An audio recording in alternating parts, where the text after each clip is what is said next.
Pessoal, tudo bem com vocês? Sejam muito bem-vindos a esse canal. Meu nome é Raquel Ferreira e hoje nós vamos falar sobre autoconhecimento. Isso mesmo, se você é aquela pessoa que busca se autoconhecer, você chegou ao lugar certo. Mas antes de continuar, deixe o seu joinha para que você não esqueça de deixar no final, ok? Então nós vamos começar falando o que é autoconhecimento. E autoconhecimento, pessoal, é uma ciência embasada em autorreflexão. É entender aquilo que é particular, o que é característico em cada um de nós, mas também o que é universal no ser humano e em nós. Então, o autoconhecimento é uma investigação, uma reflexão sobre 4 pilares principais da nossa vida, que são o pilar físico, que são todos os aspectos materiais da nossa vida. O pilar sensorial, que tem a ver com os 5 sentidos, que é a audição, visão, paladar, tato e olfato. E também o sentido cognitivo, que é relacionado à capacidade de aprender, de percepção, de memórias, ok? O terceiro pilar é o pilar emocional mental e o quarto pilar é o pilar espiritual. Quando eu me conheço em cada um desses contextos da minha vida, eu ganho autoconhecimento de como eu sou e como agir em cada situação. Então vamos falar agora sobre quais são esses 4 pilares do autoconhecimento com profundidade. O pilar do autoconhecimento relativo à vida física é sobre como cuidar do corpo, como cuidar da sua saúde, porque a saúde é primordial, é matéria-prima para a gente ter energia e poder cuidar das outras áreas da nossa vida, né? Dos outros pilares. O pilar sensorial, ele tem a ver em como compreender as sensações agradáveis e desagradáveis que nós temos durante o dia.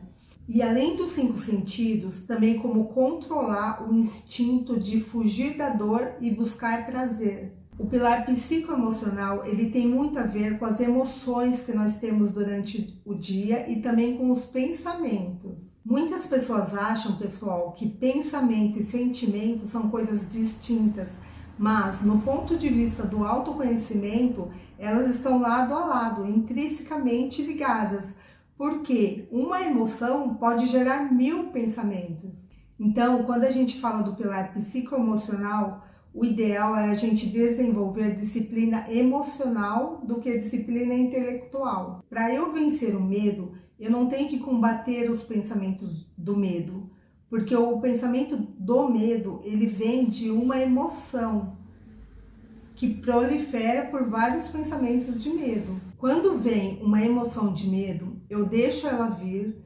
sinto ela no nível máximo que eu puder naquele momento, e depois deixo ela ir. Porque todas as emoções negativas, elas vêm em ondas, seja medo, raiva, orgulho. Então, toda vez que vier pensamentos de medo, você não pode confiar nesse pensamento, você tem que pensar.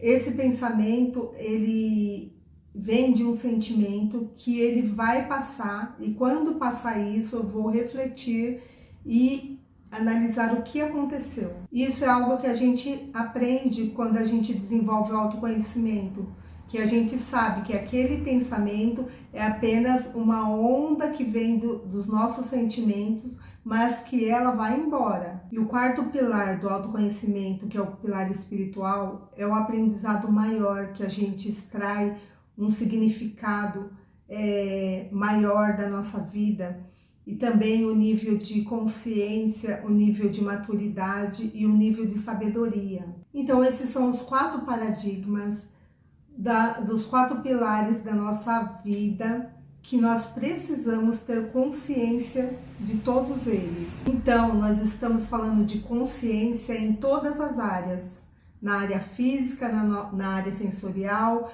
na área emocional e na área espiritual. E como a gente pode praticar o ganho de autoconhecimento e desenvolvimento nessas áreas? Cada um dos pilares, eles podem ser praticados com uma simples técnica de autoobservação. Independente de qual paradigma estamos falando, se é o físico, se é emocional, se é o sensorial, se é o espiritual, é autoobservação. Essa é a técnica direta para desenvolver autoconhecimento. A autoobservação, pessoal, é a prática de examinar a si próprio, ou seja, é a capacidade de perceber e respeitar o próprio estado emocional. E como eu faço essa autoobservação? É você aprender a observar seu próprio estado de ser, físico, emocional, mental. Como ele surgiu e a influência que ele está tendo no próprio comportamento e no ambiente ao seu redor. Então é um exercício que exige coragem e disponibilidade para você entender a si próprio. É você se manter no seu centro, ficar centrado. Centramento é uma maneira de explicar concentração. Eu vou acabar sempre agindo de maneira inteligente. Então, pessoal, a prática da concentração é eu não sair do meu estado de observação, aconteça o que acontecer. E o que acontece quando eu estou sempre me auto-observando é que, independente do que aconteça na minha vida, eu não vou reagir. Por quê? Porque eu estou me auto-observando e eu estou percebendo, consciente de tudo o que está acontecendo. Então, a resposta para as coisas que acontecerem da minha vida vão ser sempre ações ou atitudes ponderadas, conscientes. Então, esse é o problema da maioria das pessoas, que como elas não praticam a concentração, elas não estão no seu centro, elas reagem. Por exemplo, as coisas acontecem na vida das pessoas. Se for algo agradável, elas se deslumbram, morrem de amores, ficam extasiadas. E se ao mesmo tempo que acontece algo ruim, elas se fecham, ficam bravas, quer bater, quer brigar. Por quê? Porque elas não estão no seu controle, entende? Então o que está faltando aqui é a pessoa se auto-observar, estar sempre em estado de auto-observação, para que ela saiba agir de maneira consciente a cada situação. Por exemplo, no momento que eu receber um estímulo da vida, eu vou o quê? Me auto-observar, analisar as respostas para dar a melhor resposta com mais qualidade possível e não reagir de qualquer maneira. Então, o processo do autoconhecimento tem muito a ver com não reação, porque se você reage a qualquer evento da sua vida, isso é uma resposta burra, não é uma resposta consciente, e você vai estar sempre se enganando, se equivocando, porque você não tem essa sabedoria, esse entendimento de quem você é, de como você é. Então, quando eu pratico a auto-observação na minha vida, qualquer evento que venha acontecer, eu processo no meu sistema e eu vou ter a resposta mais consciente possível, seja boa ou ruim. Você pode estar sempre fazendo uma auto-observação do seu dia. Você não olha para fora, você olha sempre para dentro. Porque você olhando para dentro, isso liberta você das coisas que estão ao seu redor, as coisas que podem te afetar de uma forma negativa, por exemplo. Quando você olhar para fora, mais confuso você vai ficar, mais ansioso você vai ficar. E isso vai gerando expectativas e vai aumentando o seu sofrimento. Porque o sofrimento, ele é fruto das expectativas fantasiosas, que é aquelas histórias que você conta para você mesma, que você quer que aconteça a qualquer custo. Então, quando eu me desapego das expectativas fantasiosas, eu me sinto uma pessoa muito mais leve, uma pessoa muito mais agradável de se conviver. E como praticar a autoobservação? A gente pode praticar de duas maneiras, da maneira direta e da maneira indireta. A maneira direta da autoobservação é todos os dias, aonde eu estiver, praticar a capacidade de ficar em silêncio, olhando para dentro de si, procurando estar em contato com a sua essência, com o seu ser. E isso vai ser como um treino à não reação de respostas inteligentes. E a maneira indireta é quando eu tiro parte do meu dia para praticar a autorreflexão sobre algo que aconteceu ou algo que vai acontecer, como eu devo agir, como eu devo falar. Você começar a refletir sobre esse algo, sobre coisas que aconteceu com você e você na hora não teve clareza. Aí você começa a analisar o que aconteceu para você ter clareza daquela situação, do que aconteceu. Então, você pode tirar uma parte do seu dia, ficar na sua varanda, sentar ou vai num jardim, para você refletir o que realmente aconteceu, se a sua reação foi ideal ou não, como você deveria ter agido para uma próxima situação, você já saber que errou ou acertou naquela situação. Então você vai começar a refletir em todas as situações que são importantes, que são relevantes, que acontecem na sua vida, que aconteceram ou que está prestes a acontecer, e você pode refletir como que você poderá agir nessa determinada situação também. Essa maneira de autorreflexão é uma maneira indireta. Por quê?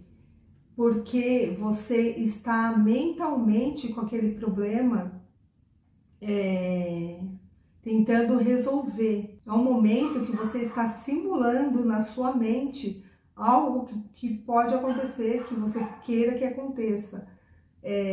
A resposta que você vai dar, ou a atitude que você vai ter. Então você está tendo naquele momento aquela reflexão. E isso, gente, vai criando uma predisposição, um banco de ideias, de conceitos, que quando acontecer essas situações, certas situações, você já tem no seu sistema como reagir e como você conduzir a situação, entende?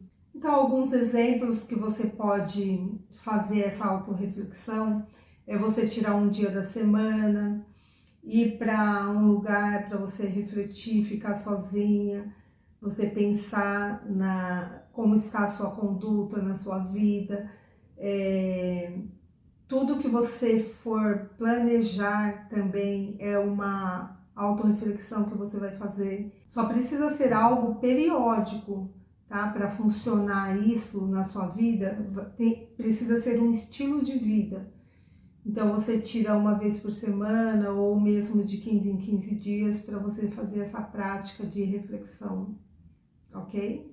Isso é muito importante de se fazer, gente, porque só quando a gente se sente confortável com o silêncio é que desperta em nós a intuição, a verdadeira intuição, que é a voz de Deus, respostas de Deus para nós, para a nossa vida, para a nossa conduta.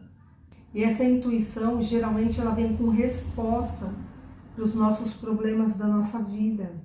Mas a porta que a gente precisa passar para esse ambiente de solução é o silêncio. Então começa a praticar esse silêncio, essa autorreflexão, porque esse silêncio exterior, ele vai começar a entrar em você como um silêncio interior. E esse silêncio interior, ele vai acessar a sua essência e vai abrir portas para a resposta de Deus na sua vida, ok? Eu espero ter ajudado vocês e muito obrigada por ter ficado até o final. Me segue nas minhas redes sociais, ok? Um beijo!